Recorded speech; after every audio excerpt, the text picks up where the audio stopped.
Right, so first of all, thank you very much to Chris from Leicester Till I Die TV for joining us to run through a preview of this weekend's game in the FA Cup against local Midland rivals Leicester City. But also, this will be a chance for us to run through some previous games, backgrounds, and more about Leicester Till I Die as we go through. So, Chris, thank you very much for joining us. Give us a bit of background around what your podcast and show's all about. Yeah, well, first of all, thank you very much for inviting me on.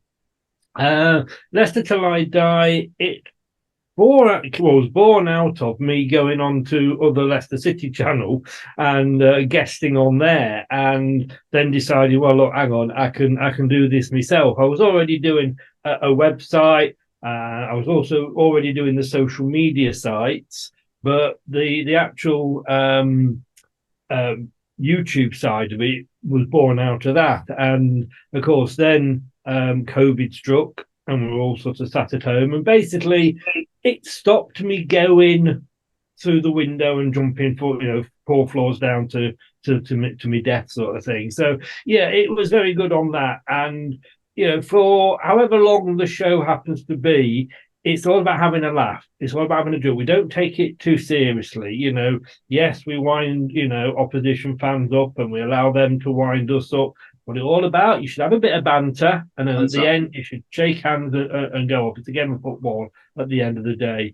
But it does give us a chance to put, if you go, and I know a lot of, within my group of sort of YouTube co-presenters, if you like, that from other channels. So many people started doing it because of the pandemic. They were stuck at home, nothing to do, and the fact of mental health, because it was highlighted so much during COVID. And I think I do know a good 70% of the podcasters I deal with started it to help them with that. And it, because it stopped us doing something stupid. And it's nice just for an hour, however long the show is, just to put that mask on and have a laugh and a joke, and you can forget about everything else that's going on in the world. But we cover everything sort of Leicester, really. And obviously the main shows we do are the watch-alongs. And it's interesting because it's very, very similar story with Talk and Talk. The difference is we've been going for just over 10 years now. In fact, this evening will be our 500th show. So it's been going a while. Thank you. And during COVID, we actually took the decision to continue broadcasting. And we literally did go through the whole of COVID, even when there was no football. But what we did was to help, and you mentioned their mental health of people, but to help people's mental health side of things. We had guests on each week. We had ex-players joining us, ex-managers. A name that you guys will know very well indeed in Robbie Savage joined us for one of our shows. And what a character he was. But yeah, gotta love a bit of Savage, I'll tell you. You can't beat him as a person. He's one of those love-hate type of people, isn't he? But there's more people definitely from the way I see it that love him than don't. So, and hopefully we can welcome Robbie and maybe his team back down to St Andrews sometime in the future in a nice pre-season friendly for him, etc. Would be good as well. Yes, indeed. We were the same. We had. I know he's from your neck of the woods, but I know he tends to sort of wear the claret and blue. So I'm sorry, but Stan Collymore, of course, was he spent a bit of time at Leicester as well, and he's had his own mental health problems. So whilst the show started out as a discussion about his career and his time at Leicester, it was good because it was what I'd gone through, he'd gone through it, and he knew before the show started we were going to discuss it. But I did feel if I can help anybody, and it's so important to talk and get that message across. And Stan was so open and honest about what he'd been through. And as I know, he's probably not one of your favourite players, but no, in fairness to him, he was great on the show and really appreciated coming on. And it helps to highlight that sort of thing. If you can help anybody, that's going to be a good thing. Indeed, and so Leicester and Birmingham, we haven't really crossed paths too many times in the past few years with your illustrious run in the Premier League, and I could see in the background your trophy up there. It must have been amazing to go through. But we're talking, funny enough, about COVID there, and the last time that Birmingham actually met Leicester in the FA Cup at your ground was the last game before we actually went into lockdown pre-COVID. So back a few years there in terms of the way things were, and you got the better over us on that night. So looking forward to Saturday. Another great following from Birmingham. Over 5,000 fans will be down there shouting the lads on. So what's your thoughts ahead of the game? And we can no longer say Wagatha Christie. So, we've changed managers since the last game. But, the game of the weekend. We touched on this, didn't we, before we came live? And it was so funny. And you said, you predicted this was going to be on Sky. I think a lot of people had when, the first thing when the news broke, and I don't usually carry news when other teams appoint a manager or sack a manager because it's not really of interest to our base. But the fact that we knew that game was coming up within the next couple of months, we were all sad. And wasn't it so funny for Sky that they did all that and then Vardy was injured? Yeah. The conspiracy theorists amongst us would probably say, was he? But yes, he was, unfortunately. March 2020, wasn't it? We beat you 1-0 in the FA Cup. Look, I love these games, and we have been starved. I'm loving the Championship. Yes, we got relegated. Yes, it was an awful last season. And I always say to everybody, we're having a great season and we're smiling. And it's not that we're being smug or condescending. It's just that this time last year, we were slitting our wrists, So it's great for actually just to be winning games again. But it's great to have, because our closest derbies for many years was Wolves, and then we had Villa. Then Forest popped up, but to me, Coventry, who we've been played twice this season, won one, lost one, is the big derby simply because they're the nearest team. But all right, you've got East Midlands, you've got West Midlands, blah blah blah, but it's still a bit of a derby game. It's not necessarily the derby, but it still is. And I've got a good friend who's a Birmingham fan, so it's always adds a little bit of interest locally. But no, I do like these games. I'd sooner be playing like a Birmingham, a Coventry, a Forest, a Derby than a Man United, a Liverpool, or a Spurs.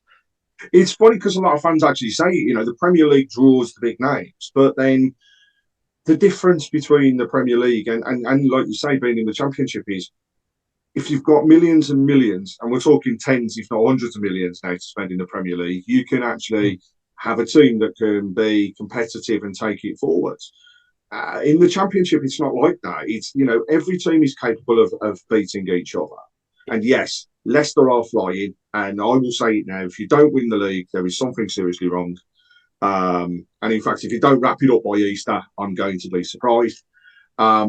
So, out and out of all the teams that I've seen play so far, you have been heads and tails above any of the teams in the league. And I think it's fair to say that's come because you've had to build, but you kept the core of your team from when you were relegated, which is always a huge bonus. Yeah, a lot of people said, you're a Premier League team. No, we're not, because if we were a Premier League team, we'd still be there. That's the thing. And you're never too good to go down. Rubbish. It's just that, you never, you're too bad to stay up, is the true use. I lived in Burnley for 25 years, so I've got a bit of an allegiance there. And one of my pals does a Burnley podcast, and he says, it's great, you'll go down. It's proper football. You don't have VAR. That's the one thing we're not looking forward to going back to. There's a lot of games. They come thick and fast. It's great scoring a goal, looking over, seeing if the linesman stuck his flag up and being able to celebrate straight away. Exactly. Nobody, and I'm not being disrespectful, but if you haven't been in the Premier League, you do not appreciate what a great feeling that is. But also the difficulty with this league, and I do a prediction show, as I've done for the last 3 or 4 years when we were in the Premier League. And yeah, all right, we were in the Premier League, so that for 9 seasons, so you got to know the good teams and the bad teams and what have you. But trying to predict this league, who's going to beat who, anybody can beat anybody on the day. And I'm sort of like 7th out of 15th, and I just can't. The other week I think I got 1 point over the whole weekend. It's such a competitive league, and to my mind, it is in fairness. Once you get past the big 4 leagues, so the Premier League, Spain, Germany, Italy, the Championship is there's one of about the 5th best in Europe for entertainment, for difficulty getting out of it, and yes, we kept hold of a few players. We sold a couple as well. We sold £100 million worth of players. We only spent about 30-40 million coming in. Everybody says we're a rich club. Yeah, I suppose in comparison to maybe a Rochdale, we are. But compare us to a Newcastle and Man City, and we're not. We're sort of in the middle there. But the reason that we came down was because of FFP, and we tried to stick to the FFP rules. So last summer, the summer before, we didn't buy anybody until we sold Fofana, which was sort of 2 days before the window, because we knew we were on the edge of FFP. And it is funny that Forest and Everton, who stayed up at our expense, are both in trouble with FFP. Just a personal sort of dig there. No. And now, we're after a player that we can get for £2 million, but we've got to sell before we can bring him in. So, people look at us and say, oh, yeah, you're spending all this money at the PSG, the Championship. We're not. If we did, we'd have gone out and bought another 5 players this window. The FFP is an interesting conversation. You mentioned there, Forest, you've got Everton. Obviously, Birmingham were penalised under FFP. We lost. As have Leicester. Exactly. And it's a rule that people know how to play the game, and what's interesting for me now is I'm not taking any notes of what's happening to Forest or Everton. The area that I'm taking notes of is what happens to Man City, because they're the ones that are driving a lot of, shall we say, the confusion around what constitutes income or not, and what they can spend. So they're going to be interesting. So Saturday then we're moving. Yeah. To the 4th round of the FA Cup. How ironic as well. The Birmingham ladies are playing the Leicester ladies in the 5th round of the FA Cup. And that is also in Leicester coming up. So what's your thoughts on Saturday's games? Who are your key players to watch out for? And ultimately as well, from a Birmingham point of view, who do you need to look out for from the Birmingham side? I'm going to say, first of all, and no disrespect, I don't know who to look out for from the Birmingham side, because I don't really follow the team's players. So I can't say, I would rely on you to tell me who you say we should fear. It's like when in the Premier League, you'll say, oh, we're going to do a joint 11. And I said, why? Because I'm not going to pick any of your players, apart from, the ones that, the Salahs and, the Kanes when he was at Tottenham. So once you get past 1 or 2 players, I have no interest in your team. So I don't know who's playing. And that's no disrespect. It's just, I don't. It's interesting we're playing each other again so quickly. If it hadn't been you, it would have been sort of Hull. Who have beaten us this season. In fact, they were the first team to beat us. Yes. It's interesting that we're getting Championship clubs. At the end of the day, I want my team to win every game that they play. If you beat us, I'm not going to cry, because our priority this season is getting back into the Premier League. Promotion is always key. It's where the money is. It is. And, having come down, we need to sort of bounce straight back up. Otherwise, makes it a lot harder. So that's our priority this year. We in the League Cup we did well till we came up against Liverpool and went out to a wonder goal and in off the post. So but it's great that, and we've been on the end of it, as I think most teams have, where we've gone out to a lower league club, and it's a bit embarrassing. If you go out to a Liverpool, you can always say, well, Premier League club, what do you expect, sort of thing. But this season, and just for this season, we can really say it isn't a priority. That said, there has to be changes because of AFCON and injuries. Vardy is back, so he will get some minutes at some point during the game. I'm sure. I don't think he'll start, but he will get some minutes. Mavadidi, good news for you is he's banned because he had a rush of blood. He had a rush of blood against Coventry and got sent off in the second minute of injury time in the first half. Doing a slide tackle in their half. It was a rush of blood. He has been amazing, but there's so many players, I would say, this term that we haven't spent the money. Like I say, we saw, got 100 million just short of for Barnes, Maddison, and Castagna. The players we brought in are young players that haven't cost us as much. Mavadidi, he's on loan. If we go up, we have to buy him. There's no ifs or buts. We have to buy him. He will cost £15 million. What a bargain! Give it 3 years. Chelsea will pay us 80 million or something for him. Exactly.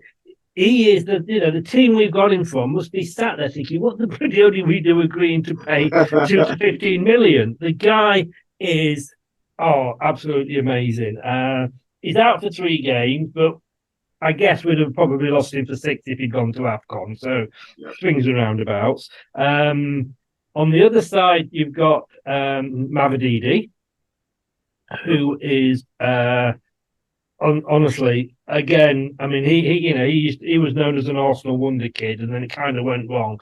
He's just we've had so many years under Brendan Rodgers where we had one winger in Barnes. Now we've got a multitude. McAteer will come in for Mavadidi, and he's come through the youth system. The thing that you forget, I forget with Mavadidi, he scored 5 goals before he got injured. So he's not a bad player to bring back in. We've got the main thing is Dewsbury Hall, who's one of our key players, who we kept last season. Yeah, is that he got injured against Coventry because their player took him out for the penalty and nearly took his fishing tackle with him. His boot was that high, but so he is a doubt. Harry Winks, my God, what a player, what a signing of the whole season, of the whole championship for me. Why Tottenham fans didn't particularly like him most, I don't know. He's all over. He's like the Duracell bunny. I'm commentating on games, and I can't keep up with him because he's on the right wing up front at one point, and the next move he's back defending on the left. And I'm like, that can't be Harry Winks, and it is. Indeed, he's injured. He's out till April. So that's the question mark. If him and Dewsbury Hall are out, you've got obviously, indeed, he definitely is out. That's our midfield really torn apart a little bit. But look, we made changes against Millwall in the last round, and it was almost a B team, and that's cost us in the past. But we always say when we look at our squad on a Saturday, wow, look at that bench. Rotherham and Sheffield Wednesday would love to have our bench as their first team, and that's not being condescending at all. Birmingham would like a few. Yeah. But they actually stood up, and we won the game. So, Cannon, you probably know more about Cannon than we do, actually, because you saw him last season at Preston. There's a lot of players. When I think about the Birmingham squad, and yes, I agree. First of all, there'll be changes. I think, at the moment, the team are beginning to gel under Tony Mowbray. This will be his fourth game in charge during that period. We are, as that is just unbeaten under him. We didn't see that under Wayne Rooney at all.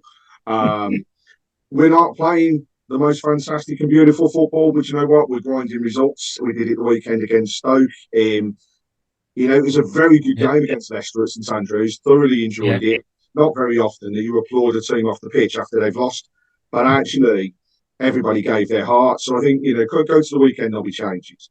At the moment, look out for Bakuna. Look out for Stansfield as well. He is just, his eye for goal is just unreal. And if he's played in the right position, he'll do fantastic. And at the moment, our youngsters, Jordan James is absolutely on fire. Might be playing for a move. But he scored 2 against us in the last time we played. He got the 2 goals. So going into it, then predictions for the game. What's your thoughts? I can't. You said I can't go against my team. I was a lot more confident going into the last game when you had Rooney in charge. Because he was like every other club, I think, in the Championship. When you signed Rooney, we all went yes. Sorry,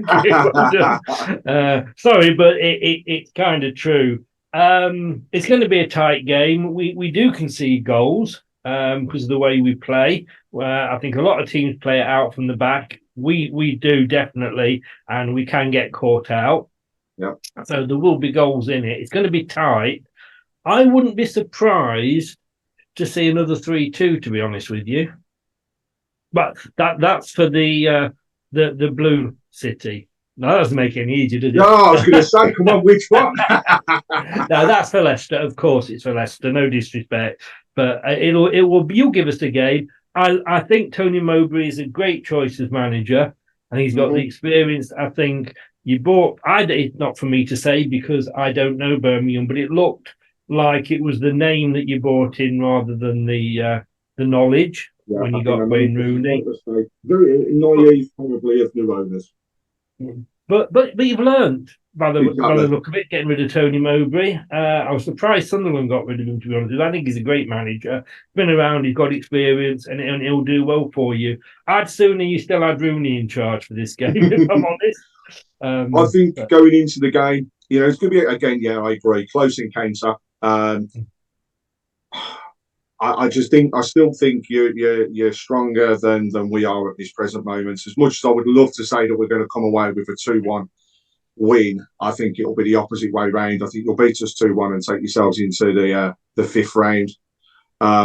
But as I say, Blues fan, my head says one thing, my heart says another. Yeah. So, but on Saturday we will see. We've mentioned already, but a great following from Birmingham. So I'm sure it's going to make for a great atmosphere. A lot of good banter between the fans, as there always is.